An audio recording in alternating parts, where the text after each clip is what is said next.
É, porque... Pronto. Estudo do fator humano no papel dos gerentes. Aí, lembram que eu havia comentado com vocês que Fayol ele se preocupou com a questão, né, da gerência, enquanto Taylor com o chão de fábrica, ele com a alta administração. Né? E aí, todas aquelas funções administrativas, planejamento, organização, execução e controle, mas aí ele esquece de pegar ali naquele momento ele é apenas como um chefe mais autoritário, né? E não com um olhar mais aguçado referente na questão da conduta dos seus colaboradores, né? E aí, né, a questão do dinâmica de grupo, liderança, e começa ele vê também a necessidade de mudança da forma como que desses líderes, né? Que na verdade antes os líderes eram como se fossem capatazes, né? Infelizmente, né? De que assim, você tem que fazer isso, vamos fazer, e não aquele filme, né, eu já falei para vocês, Tempos Modernos, do Chaplin, ele mostrava mais ou menos dessa forma. Né? Então, muda essa concepção de quem que é o líder, como que você vai motivar as pessoas, né? E doutrina social dos poderes, dos pobres, doutrina social dos pobres, aquilo que eu falei para vocês. A lei dos pobres, né? O que acontecia? As pessoas antes, enquanto elas estavam ativas dentro do mercado de trabalho, elas tinham como se sustentar. A partir do momento que ela ou sofre algum acidente de trabalho, não ter mais condições de exercer aquelas funções, ele é excluído, né, da população economicamente ativa e passa a se tornar um miserável. E para a maneira dele estar se sustentando era com os benefícios, as esmolas e os benefícios dados pela igreja. Tá? Então, isso ocorreu o quê? Uma grande desigualdade social, principalmente nas grandes cidades que estavam se formando devido à questão industrial, né? E a luta pela justiça social. O que é essa questão da justiça social? A partir do momento que eu pago os meus impostos, eu tenho que ter uma retribuição. Como que seria essa retribuição? Aí entra a questão do Estado, né? Lembra que eu falei para vocês logo no início das nossas aulas, bem no comecinho, a importância desses 3 atores sociais, que são o Estado, as empresas privadas e as organizações do terceiro setor. E isso está muito claro nesse momento dessa formação dessa sociedade capitalista e industrial, né? Por quê? Quando as empresas privadas, elas estão apenas desejando o seu lucro e sua maximização deles. O Estado, ele tem a função de regularizar isso. De que forma? Criando legislações que possam assegurar o trabalhador. Tá bom? Então, isso o que é? Isso é justiça social. Tá bom, gente? Mas isso aí é um outro campo que eu adoraria estar conversando com vocês, mas não é o momento, tá? Bom, a teoria comportamental da administração tem seu início com Herbert Alexander Simon, né? Chester Bernard, Douglas MacGregor e Maslow, Esberg, David McClelland, eles são todos psicólogos, tá? E aí vocês vão ver principalmente estudos da motivação humana. Eu vou estar falando um pouquinho sobre a de Maslow, que foi a que iniciou, né, todo esse pensamento sobre motivação. Mas vocês vão ter aula com certeza de psicologia que vai falar e vão falar todos os tipos de teorias motivacionais, que não vai ser eu que vou estar falando aqui com vocês, embora elas sejam interessantíssimas, que eu gostaria de estar falando com vocês. Mas aqui no caso é só para vocês entenderem quando surgiu, tá bom? Princípios de administração. Bom, como eu falei, a teoria behaviorista comportamental da administração ela tem origem com a obra de Herbert Simon, de 1947, que é o livro denominado Comportamento Administrativo. Ele nos traz, principalmente, traz uma crítica, né? Ataca os preceitos estabelecidos da teoria clássica, tudo aquilo que eu falei para vocês, chão de fábrica, né? Exclui a questão do ser humano, vê apenas que a pessoa é apenas motivada se ela estiver recebendo salário e acabou. E aí depois vocês vão demonstrando que a motivação pode, das suas funções, pode vir por benefícios ou por outras benesses que irão, que se sobressaem, não apenas a questão salarial. Aceita com restrições as ideias básicas da teoria das relações humanas. E aí ela já pega o quê? Ela já vê a importância da teoria das relações humanas, embora considere um pouco ingênua, principalmente dela falar assim, o homem é naturalmente bom, né? E não é só isso, né?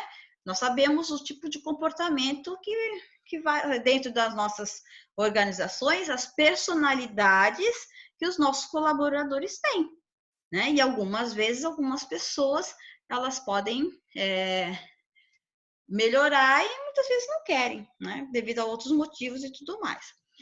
Bom, novas proposições a respeito da motivação humana, foi aquilo que eu falei, Maslow traz um negócio, McGregor traz outra, Asperger traz outra, porque aí começa a ver aquela usina fervilhante de ideias, ai que delícia isso, né gente? Pesquisas saindo, principalmente referente a essa questão sobre motivação. Né? Olha só, né? Você no meio de um ambiente desse, as pessoas pensando e analisando aquilo que a gente está falando, assim, observando o comportamento humano. Para quê? Para que nós possamos estar maximizando nossos lucros, que é isso que a administração quer, né? A nós, como administradores, nós queremos money, né, gente? Nós queremos que a empresa dê dinheiro, dê resultado, tá? Então, e aí que eles começam a ver que, trazendo pesquisas para que nós possamos, as organizações, ter um rendimento maior, tá? Desdobramento da teoria das relações humanas, rejeitando algumas características e reformulando alguns de seus conceitos tomados como pontos de partida, né? Então, eu tenho uma base da teoria das relações humanas, mas não é só isso. Não pode ser só isso. Tem mais coisas a ser desenvolvidas. E aí começa toda esse caldeirão de pesquisa, essas ideias, né? Colocando em prática. Aí ele critica a autoridade clássica, uma autoridade formal, posição rígida, mecânica, né? E critica também a teoria da burocracia, cheia de normas, padrões, né? Estabelecidos para o andamento da organização. Bom, a motivação humana como enfoque comportamental. O comportamento humano está associado à motivação das pessoas.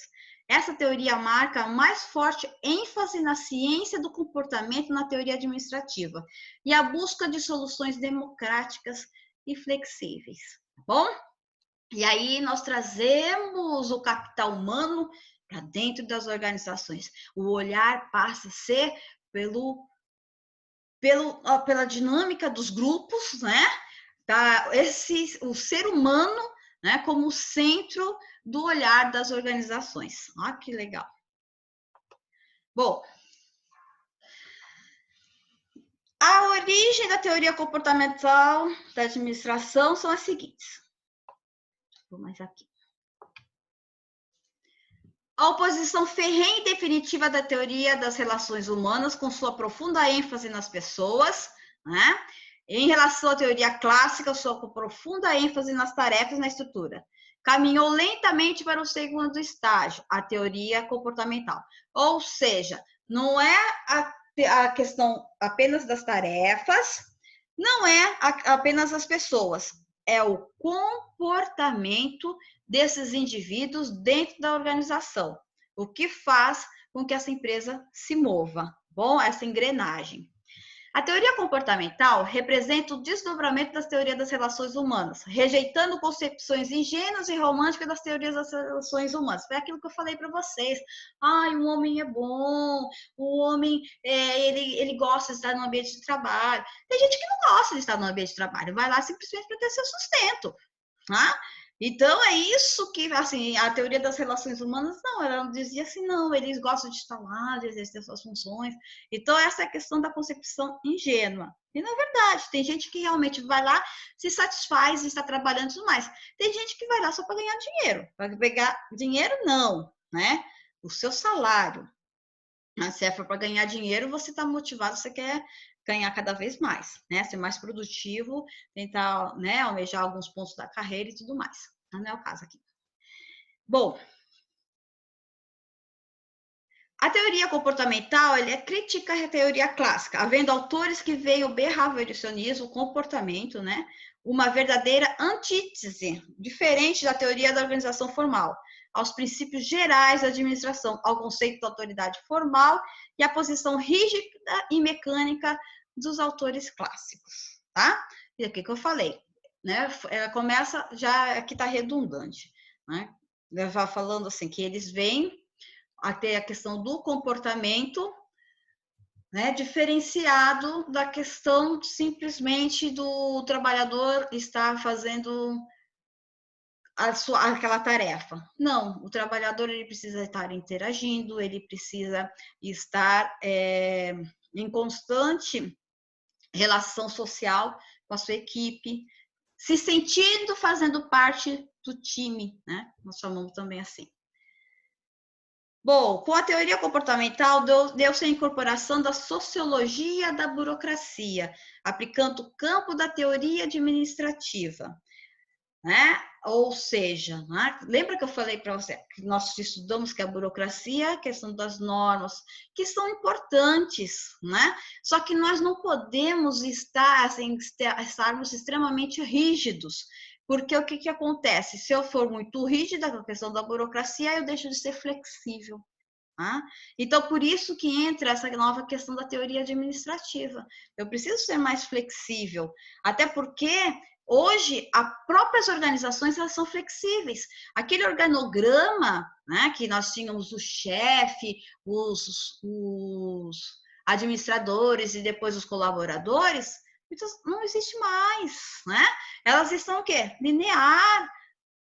Elas estão fazendo as suas funções e mandam para outros executar outras formas de administração. Hoje nós temos, tá? Administração por projetos. Hoje nós temos empresas que são contratadas para realizar determinados projetos. Acabou o projeto, acabou. Né?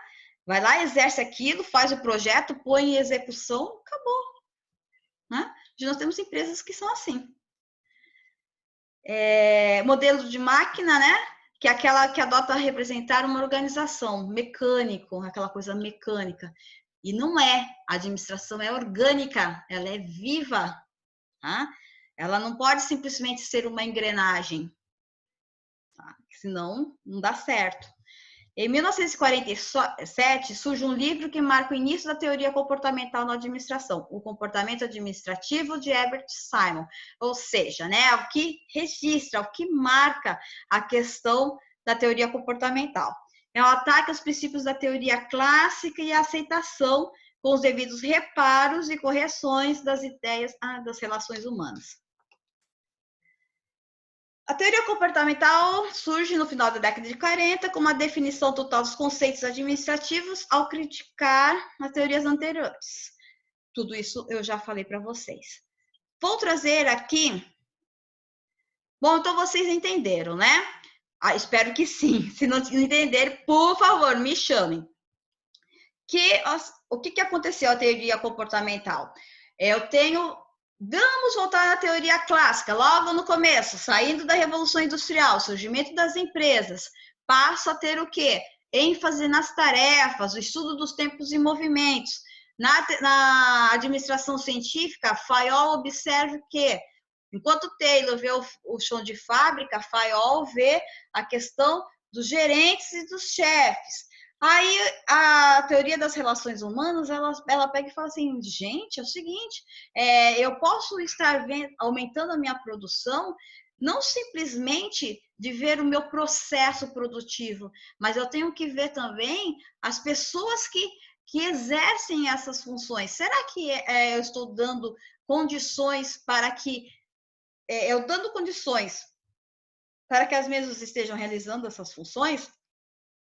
Eu posso estar aumentando a minha produtividade. E o olhar volta-se para as pessoas, ênfase nas pessoas, surgindo a teoria das relações teoria das relações humanas, que em 1930, tá? A teoria das relações humanas, ela vê, né? Por que ela também sofre crítica? Porque ela vê apenas que o homem é uma pessoa, né, boa, está ali para fazer as suas funções e não vê, né, que o ser humano é desenvolvido de um lado bom e um lado ruim, né?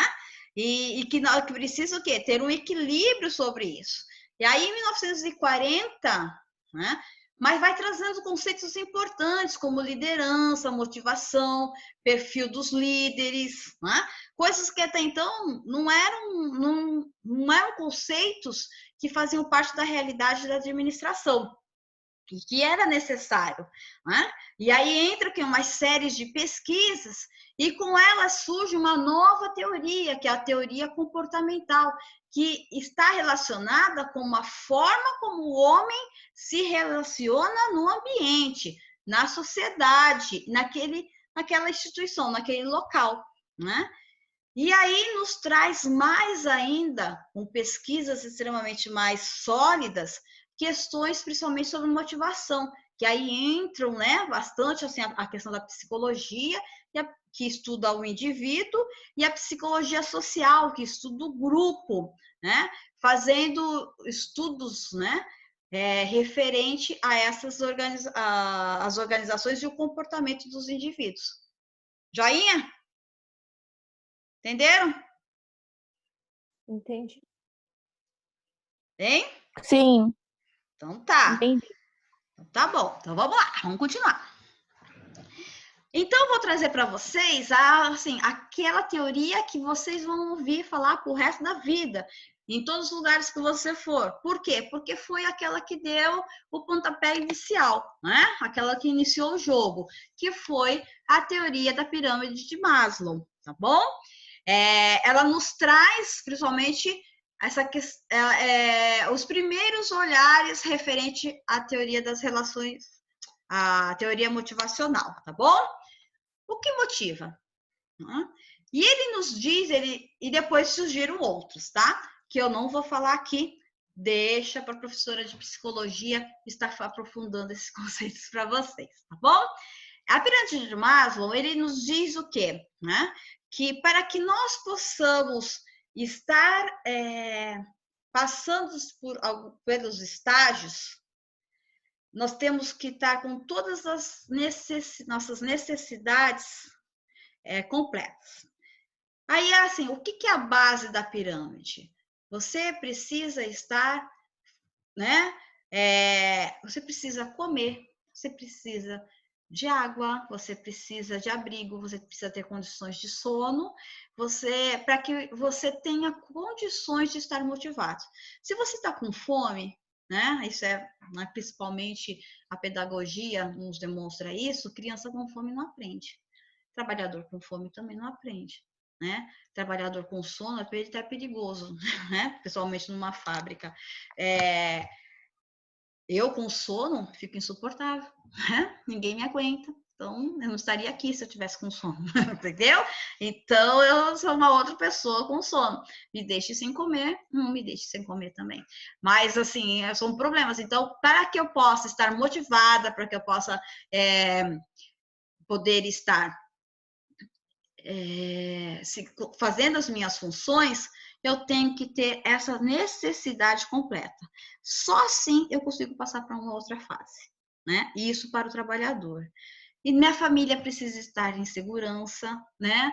Meu corpo também, eu preciso de um lugar, né? Uma propriedade, casa, né? Principalmente a casa, que aqui no Brasil, principalmente, vocês veem que a maioria das pessoas trabalham, moram perto do trabalho, né? Ou então, aqui no Rio da Praia é muito interessante isso, que o bairro surgiu devido ao SESC, que eram trabalhadores do SESC, né? Então, o que acontece? As pessoas que estão em volta, que fazem parte do bairro do Rio da Praia, são ex-funcionários do SESC, né? Ou então atuais funcionários do SESC, que coisa interessante, né? E isso acontece muito em fábricas em São Paulo e tudo mais. Aliás, né? Existem, a quem vai, se nós falarmos sobre a usina de Itatinga, né, foi criada o quê? Existia na mentalidade das pessoas a questão de estar fazendo as casas para esses trabalhadores, né? Então, só que isso é uma concepção bem antiga, logo no começo, né? E que, aliás, o SESC também tinha isso. Dentro do SESC tinha um lugar chamado Lapa, que era onde ficava os trabalhadores. E aqui mesmo no Rio da Praia, depois que, né, fizeram com que eles saíssem de lá, o SESC mesmo deu essas casas para as pessoas e elas pegaram e levaram e colocaram dentro do seu terreno. Aqui mesmo do Rio da Praia tem 2 chalés ainda que eram da época do SESC, né? Aliás, isso dá um artigo muito legal, né? Mas aqui é uma casa também assim histórica, eu acho que seria interessante. Bom, segurança da família, do corpo e da propriedade. Então, essa principalmente a questão do abrigo, da segurança, que é uma coisa que, infelizmente, no nosso país, a questão da habitação é algo realmente assim que, se você for perguntar para uma pessoa, né, qual o maior sonho dela, ela fala assim, eu quero ter minha casa, né? E é assim, por quê? Porque a aquisição, né, da casa própria é muito difícil, né? Ou você tem 2 possibilidades de fazer isso, né? Pelo né, crédito imobiliário, pela Caixa principalmente, que você consegue pegar e ter, né, a sua casa, ou então você compra lá o peão da casa própria do Silvio Santos para você pegar, rodar, para você ganhar a sua casa própria, porque até cada vez é mais difícil você conseguir comprar uma casa própria aqui no Brasil. E aqui em Bertioga mais ainda, se nós formos considerar o preço, né, dos terrenos e dos imóveis que nós temos aqui, né? Que são um absurdo. Uma pessoa que tem um salário, né, que faz parte da classe média, não tem condições de comprar um apartamento de 400, 500 mil reais, né? Então, deveria ter um valor de imóveis mais em conta para poder estar atendendo essa parcela da população. É por isso que nós estamos vendo tantos aglomerados subnormais existentes na cidade, porque nós não temos, muitas pessoas não têm condições de comprar, e o aluguel também é caro, né? Mas esse também é um assunto para, talvez, em políticas públicas que nós podemos estar discutindo. Mas entra nessa questão de segurança, né? A questão da casa, da questão da aquisição, de quem pode comprar, né, o seu imóvel. E aí entra essa questão social. Também amor, amizade, família, comunidade, ser aceito. Né? Ser aceito em determinados grupos e você conseguir ter laços, né? Estima, reconhecimento, status, autoestima, né? E depois realizações pessoais, criatividade, talento e desenvolvimento pessoal. Aqui são as fases da pirâmide. Eu vou conversar melhor aqui sobre essas necessidades. Bom, aquilo que eu já estava comentando. Ali era o desenho gráfico e aqui é a questão escrita. O primeiro são necessidades de autorrealizações. Trabalho criativo. Vamos começar pelo quinto, que é a base, tá bom? Depois eu vou subindo. Necessidades fisiológicas, intervalos de descanso, conforto físico, horários de trabalho razoável, né? Assim, vejam só, nós trabalhamos 8 horas diárias, né? E assim, se eu tiver que trabalhar mais, eu tenho que receber hora extra. Mais que isso, será que eu tenho condições de estar desenvolvendo um trabalho legal? Eu falei assim para uma coordenadora da FAB, né? Eu não dou aula na sexta. Por quê? Porque na sexta-feira a minha aula é muito ruim, né? Porque eu tô cansada, eu tô exausta, eu já trabalhei a semana inteira, então eu preciso. O que vai ficar ruim? Eu vou dar uma aula muito ruim para os meus alunos, eu não quero isso, né? Então, é uma questão minha, mas porque eu também já trabalhei das 8 até as 17. E se eu tiver mais um período para dar aula, eu não vou ter condições. Então, e a qualidade das minhas aulas serão muito ruins, tá bom? Eu só dei um exemplo aqui. A quarta, necessidade de segurança, condições seguras de trabalho. Nós estamos tendo condições seguras de trabalho? Depende, né? Eu posso dizer que eu estou tendo, eu estou tendo condições seguras no meu trabalho, porque eu trabalho, bem dizer, sozinha, né? Assim, eu e mais uma outra pessoa. Então, a gente mantém a distância, utilizamos máscaras e temos álcool em gel, então nós conseguimos estar trabalhando. De uma certa forma, a FAB também proporcionou condições seguras de trabalho. Nós não estamos dentro de uma sala de aula, todos, né, apertados com calor e tudo mais, transpirando, e gotículas, né, não sabemos o que, de vírus podendo estar nos atingindo. Então, né, nós estamos com condições de, pelo menos aqui, a FAB nos proporcionou isso. Eu não sei quanto vocês, no ambiente que vocês estão, né, trabalhando, mas isso é importante, né? Isso é importante. Quando eu falei para vocês que eu estou preocupada com o meu filho, porque teve um momento que não tinha o IPI, né? No Guarujá, que ele também trabalha lá, para todo mundo. Eu falei assim, pô, como que você vai atender? Né? Só que como ele falou assim, não, mas não precisa se preocupar, porque lá eu fico na UTI com as crianças, então não atendo UTI neonatal. Então eu falei assim, então eu fico, né? Por quê? Será que ele tinha condições para trabalhar? Em alguns lugares não tem, né? E nós estamos vendo essa situação e outros profissionais também. Então, e acredito que será que vocês estão tendo condições? Aqueles que trabalham com comércio, agora, né? Eu estou vendo que com a nova lei, decreto, talvez quem trabalha com comércio possa estar se sentindo mais seguro, porque só vai poder entrar dentro dos estabelecimentos as pessoas com máscaras. Então, eu fui no supermercado no sábado, só entrou as pessoas com máscara e tinha que passar álcool gel nas mãos. Então eu já achei assim, bom, pelo menos, né? A gente precisa comer, a gente precisa comprar as coisas, mas pelo menos nós temos condições seguras. E as pessoas que estão ali também, né? Eu fui no supermercado que eu fui, o caixa tinha uma coisa de acrílico nos separando, né? Então ela também está segura, e isso é importante. Então, né? Ela está com condições de trabalho, remuneração e benefícios. Ora, muitas vezes assim, eu quero um salário legal, mas existem algumas empresas que nos oferecem benefícios que valem mais a pena do que o salário, né? E existem algumas empresas que nos fornecem, além do vale alimentação, vale refeição, creche para os filhos, planos de saúde, que se você for contar tudo isso, né, chega a ser assim, vale a pena porque eu tenho alguns tipos de benefícios. Eu vou receber o dobro, mas eu não tenho nada desses benefícios, né? Então, são coisas que nós temos que as pessoas precisam, né, desses tipos de coisas para se sentir seguras, tá? Necessidades sociais. O homem é um ser social.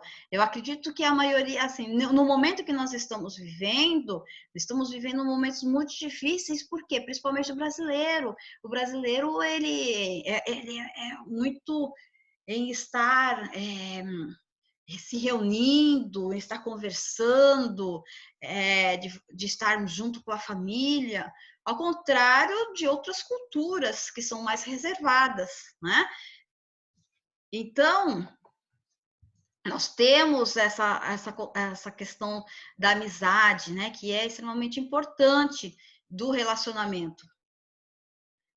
Vocês estão vendo? Que meu saiu aqui. No segundo, responsabilidade por resultados, orgulho e reconhecimento e promoções. Ora, quem não fica satisfeito com algum trabalho que realiza? Hein? Ou até assim, independente daquilo que você for fazer, você faz uma comida, né? E de repente você pega e serve para a sua família, e eles pegam e falam assim: nossa, que delícia! Nossa, ficou muito bom, me passa a receita, me faz assim. Ora, foi a questão do seu resultado, e você se sente feliz por causa disso, né? Dentro do ambiente administrativo, dentro do ambiente de trabalho, é a mesma coisa, né? Você, pô, que legal, deu certo, poxa, ajudei a fazer, né? Você se sente responsável por aquilo, e isso é muito bom, porque você vê que faz sentido, né? Você só fica satisfeito com aquilo que realiza se realmente você ver assim, nossa, algumas pessoas, né? Eu fiz alguma diferença, né? Aquilo que eu exerci realmente fez alguma diferença, vai fazer com que algumas pessoas utilizem meu produto ou serviço e que fique satisfeita, tá?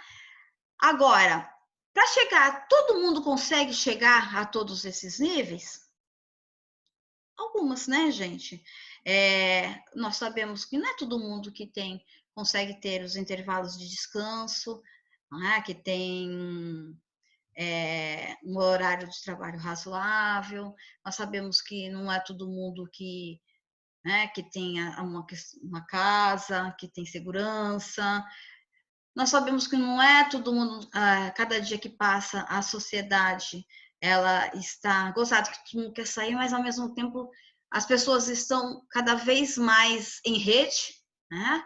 E elas estão cada vez mais isoladas. Hoje eu acabo de ver no Facebook, né? Aquele ator de 87 anos, 85, 87, que ele, né, cometeu suicídio, 85 anos. Ou seja, né, a questão, a humanidade é muito ruim, foi isso que ele comentou, acho que foi mais ou menos essa frase. E aquilo me fez refletir, caramba, com 85 anos, né, já no fim da sua vida, e a pessoa, né, tão desesperançoso, porque uma pessoa que lidou com o público a vida inteira, né, que foi um ator, que sempre esteve nesse ambiente, se sentir tão sozinho, né? Então, nós estamos vivendo uma sociedade com excessos de passado, excessos de futuro, né? O que significa isso? Excessos de passado, nós estamos vivendo uma sociedade depressiva. Excessos de futuro, nós estamos vivendo uma sociedade ansiosa e estressada, que é o nosso presente, né? E aí nós cometemos isso nos faz com que a gente fique desequilibrado e trazendo tudo esses tipos de consequências para dentro das organizações, né? E aí é o que eu vejo, não é todo mundo que consegue chegar a isso, não é mesmo, né? Eu tenho visto, né? Lido algumas pesquisas referente à questão do estresse, referente à questão da depressão, jovens cada dia mais, né? Cometendo suicídios, por quê? Dessas questões de comportamento, depressão, bullying, né? De questões sociais. Então, principalmente essas necessidades sociais, amizade, colegas, que não conseguem se relacionar. Eu vi uma pesquisa um dia, na verdade eu não vi essa pesquisa. Quem me trouxe foi na época que eu fazia mestrado e tinha um rapaz que fazia mestrado junto comigo e trouxe a pesquisa, ele trabalhava no metrô, tá? E essa pesquisa não é divulgada, porque senão isso faz com que piore ainda a situação. Os atrasos que ocorrem no metrô, principalmente no horário da manhã, isso ocorre porque eles precisam estar tirando os corpos das pessoas que cometem suicídio. Tá? Eu fiquei abismada quando ele falou isso para mim. Ele falou assim, aí a gente não divulga porque, né, pior ainda, né, se isso acontecer. Né? Não pode, porque aí dá ideia, né, que o pessoal fala, no senso comum, isso dá ideia. Ou seja, né, gente, essas necessidades sociais, né? Então, cada dia mais, assim, e isso acontece principalmente nas grandes cidades, né, gente? Umas grandes cidades que você vê tantas pessoas, você vê tanta gente circulando e você se sente tão sozinha, né? Então, não é tão simples nós estarmos conseguindo alcançar esses níveis que Maslow colocou, tá? A necessidade de estima, aquilo que eu já comentei com vocês, e a primeira, o ápice, o ponto da pirâmide, necessidade de autorrealização, trabalho criativo e desafiante, ai, que delícia, né? Gostaria muito de poder estar fazendo esses trabalhos criativos e desafiantes sempre, né? Mas muitas vezes você tem que cumprir aquilo que foi determinado para você e olhe lá, no tempo, né? E você muitas vezes não consegue. Diversidade, autonomia, participação das decisões. Participação das decisões. Ora, você realmente consegue, né, decidir, estar conversando e sobre alguma coisa, você vê assim, meu, isso aí não vai dar certo, né? Por quê? Porque é o seu dia a dia, você sabe, e mesmo assim a pessoa não pede para você, porque você não te vê como apenas é um colaborador, mas não te vê como realmente integrante dentro da organização. Tá bom? Tudo bem, gente? Entenderam essas necessidades de Maslow? Sim, professora. Sim, entendi. Alguma coisa para vocês falarem? Alguma coisa que vocês não concordaram?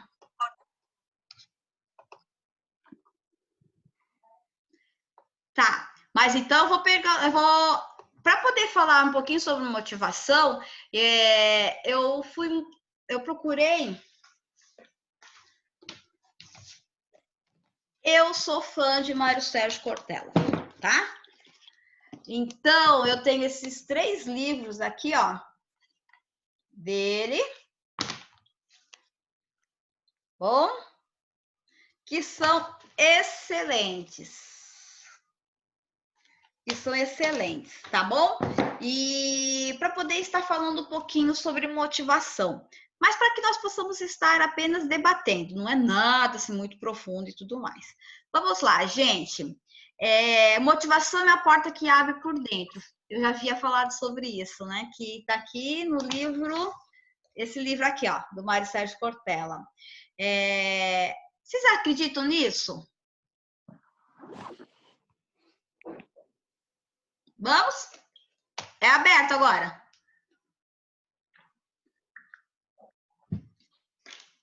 Um de cada vez. Pode liberar o microfone.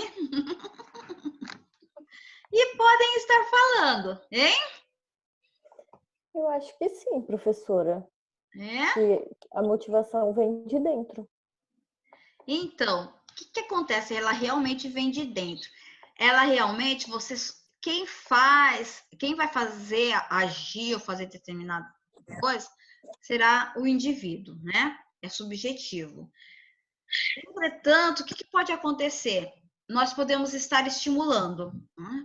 Eu posso estar estimulando vocês a lerem algum dos livros do Cortella, tá? Que são maravilhosos. O Karnal também gosto dele. Do Pondé não gosto muito, mas eu leio também. Mas ele é bom também. Aqui eu não gosto muito da linha dele, mas ele é bom, né? Mas então assim, para vocês lerem, para vocês poderem estar. Então eu posso estar estimulando vocês, posso estar falando de alguns livros, posso estar falando de alguns filmes e vocês, o que vai acontecer? Vocês vão ler, vocês vão ver se vocês desejarem. Né? Então, vocês que vão ter que ter essa atitude. Agora, o que mais desmotiva vocês? Hein? O que mais desmotiva?